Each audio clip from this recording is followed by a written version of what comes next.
High, welcome to my new blog video. तर आजच्या ब्लॉगमध्ये भारतातील एक मुख्य पीक आहे त्याबद्दल आपण थोडक्यात जाणून घेणार आहोत. तर व्हिडिओला लाईक करा आणि चॅनलला सबस्क्राईब करा. तर ते कोणतं पीक आहे तर या ब्लॉगमध्ये तुम्हाला दाखवणार आहे. तर ब्लॉग शेवटपर्यंत नक्की बघा.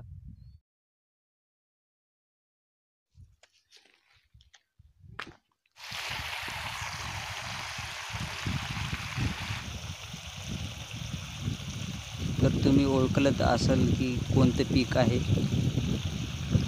तर त्याला पाणी सोडलं आहे, गव्हासाठी दांड काढला आहे मित्रांनो.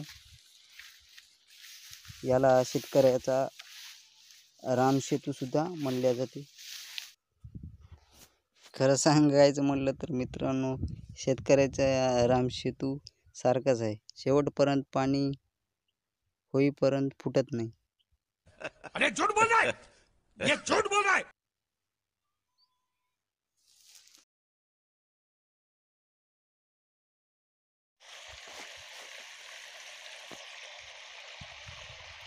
तर हे आहे गव्हाचं शेत. तुम्हाला तर माहीतच आहे.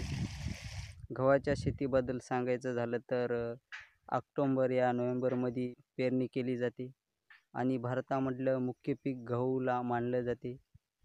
गव्हापासून दैनंदिन जीवनामध्ये वापरणारे पदार्थ बनतात, जसं बिस्कुट, रोटी असे बरेच पदार्थ बनतात. तर मित्रांनो, गहू पिकवायला खूप मेहनत लागते.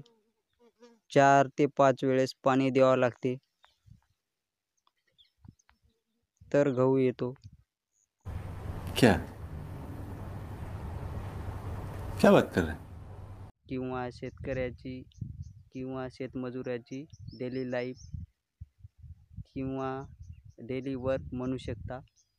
तर मित्रांनो, आज तुम्हाला गहू शेतीचा ब्लॉग आवडला असेल तर व्हिडिओला लाईक करा आणि चॅनलला सबस्क्राईब करा. भेटू एका नवीन व्हिडिओमध्ये.